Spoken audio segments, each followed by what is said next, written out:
Welcome back to the Mountain Morning Show, where I am very excited to have from the Park City Community or the Park City Education Foundation. I've got, of course, Jen Billow here first of all, and next to her she's brought Rebecca Brenner right next to her, and then Randy Joe Terrell. I'm kind of excited about this. We're gonna talk about something you don't normally think about with education, but we really should, because we've got some stressed out young people. We do. Mindfulness. Yes. And a little bit more spiritual whole body work, right? Yes, a little bit. So, I mean, I've been on a lot, Joe. You know, the Ed Foundation, we raise money here in Park City that goes back to the public schools to go beyond what public education provides, and Utah has the lowest funding in the country. So we're Which really, is always I know, I have a hard time wrapping my head around. It's pretty sad, but we are really lucky because we live in this incredible community that supports public education for every child, and so we raise money to bring programs that are beyond, you know, what the budget can afford. So we've had elementary art, you know, we've talked about that. We have STEM, we have PCTV.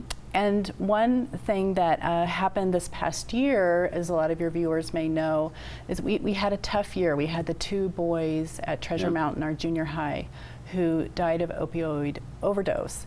And it really was a wake-up call for our community, and how our children are stressed, and the modern world is different from how you and I grew up. And a lot of kids just don't have the tools to deal with all these stressors. And so this really sad thing happened, and our teacher grants are due in the fall, and they're for that year, and we got about $25,000 in asks for mindfulness programs. And so both Randy Joe and Rebecca, they'll talk about what they do, but they sort of led the way at several of the different schools, small programs to help kids with mindfulness and dealing with those stressors. And so then our school grants, which we get applications for in March, and therefore the following school year, we had a very big ask from Ecker Hill for mindfulness certification for their teachers. And of course, this is completely outside of the school budget. And we were, and we were thrilled to fund it thanks to our donors. And whereas maybe a couple years ago we would have looked at that and said, oh, you know, that's great, but we really need to look at reading, or we really need to look at STEM. You know, kids can't learn if they're anxious and stressed. And so, so we funded this grant, and you can ask Rebecca and Randy Joe about their background and what they do and what this grant is all about. Yeah, I'm excited about this because I've got a 13-year-old who's stressed out. Yes. Right? Totally. And unfortunately, with this digital age, they look at what they see on Instagram, and they think that everybody's world is perfect except for theirs. It's easy to get caught up in that. And that's really what it is, getting caught up in our own heads a little bit and what we believe to be the truth. So yeah, I think that's a great place to start the conversation. Rebecca, let's bring you into this right now.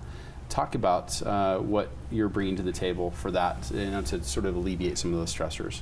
Sure. So I am a mindfulness meditation teacher. I teach at the Park City Hospital in the Live Well Center. And I have authored 2 books for kids, 9 to 12 years old age range, called The Kid's User Guide to a Human Life. That's all about mindfulness of our thoughts, mindfulness of our emotions. And we have been in the school this past year with smaller groups. And so mindfulness really, it's nothing magical or mystical, and that's really just a misunderstanding. Mindfulness is this training of really basic mental and human capacities and faculties that we all possess, everyone here today. And so it's a training of our attention to be able to very consciously direct your attention out of the thinking, the stress, the worry, and to be able to direct it back into the present moment and to open to what's actually here unfolding in the moment.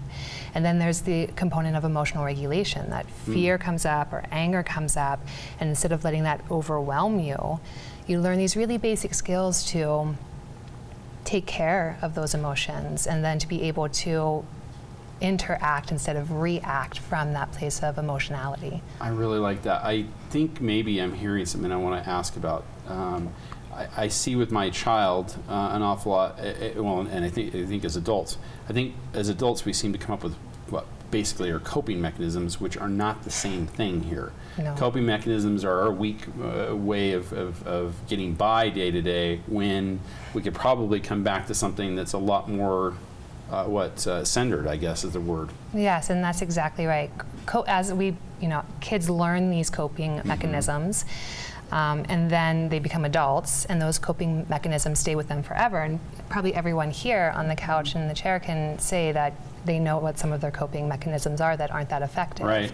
So we want chocolate. Right. Totally. So this is again just really basic, really simple human capacities that we all have that just when they're not trained, it's like any skill, you kind of lose it.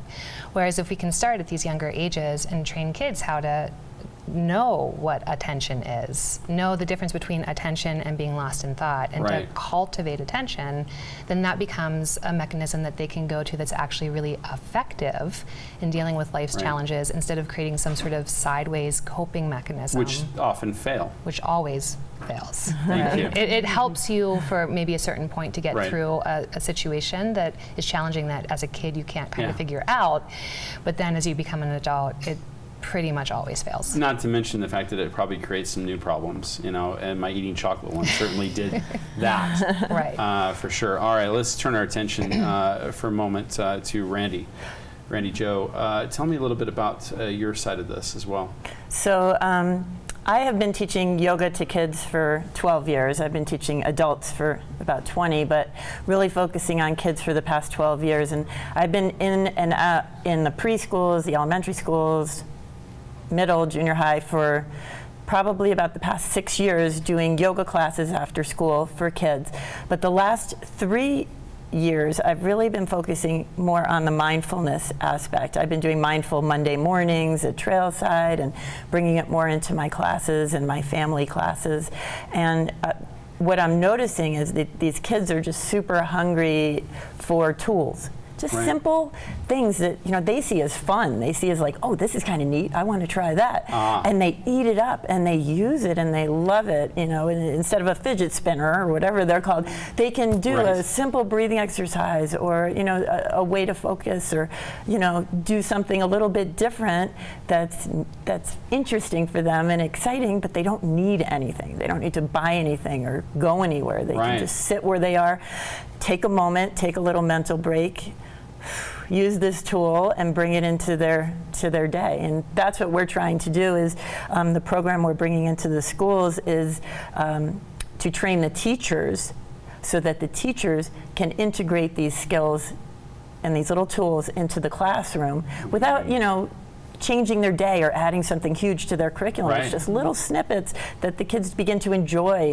and be able to use anytime. What a great way to bring your classroom back when our attention spans among kids are, 5 minutes at best? Or a test anxiety, right before a test, to just say, all right, let's find our mindful bodies and mindful breath. And for the kids, if that's throughout the whole year that languaging is being developed, they'll know that'll have an impact to, okay, like come out of the anxiety, take care of the anxiety, focus attention, can help them to maybe enjoy even moving through some math instead of being completely overwhelmed. This is where we bring parents back into this too. This is why we're here talking to you, so you know what's happening at your school when your kids come home. And we have so many people in Park City who are already trying to practice this among themselves, but don't think about it with their kids.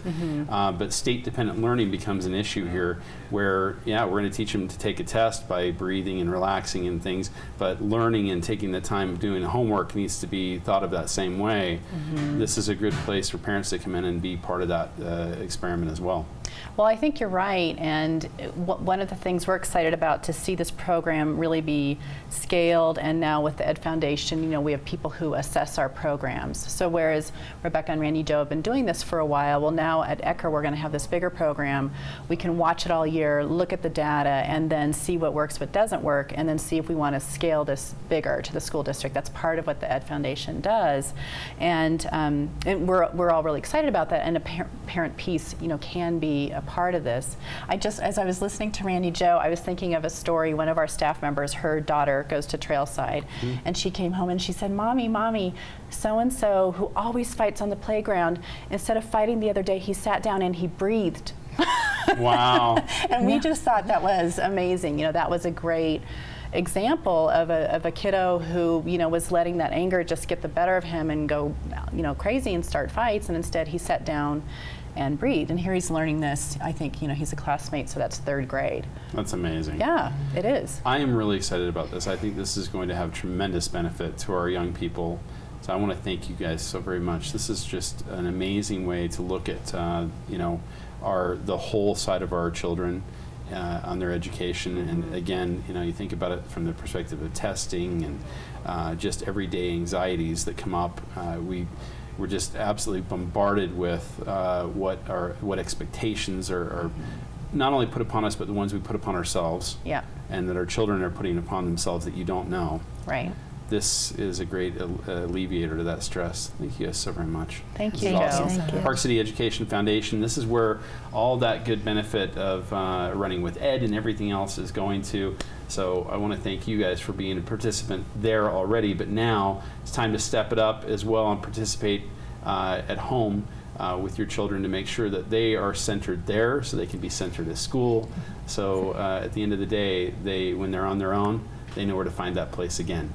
We got a lot more coming up here on the Mountain Morning Show. We'll be right back.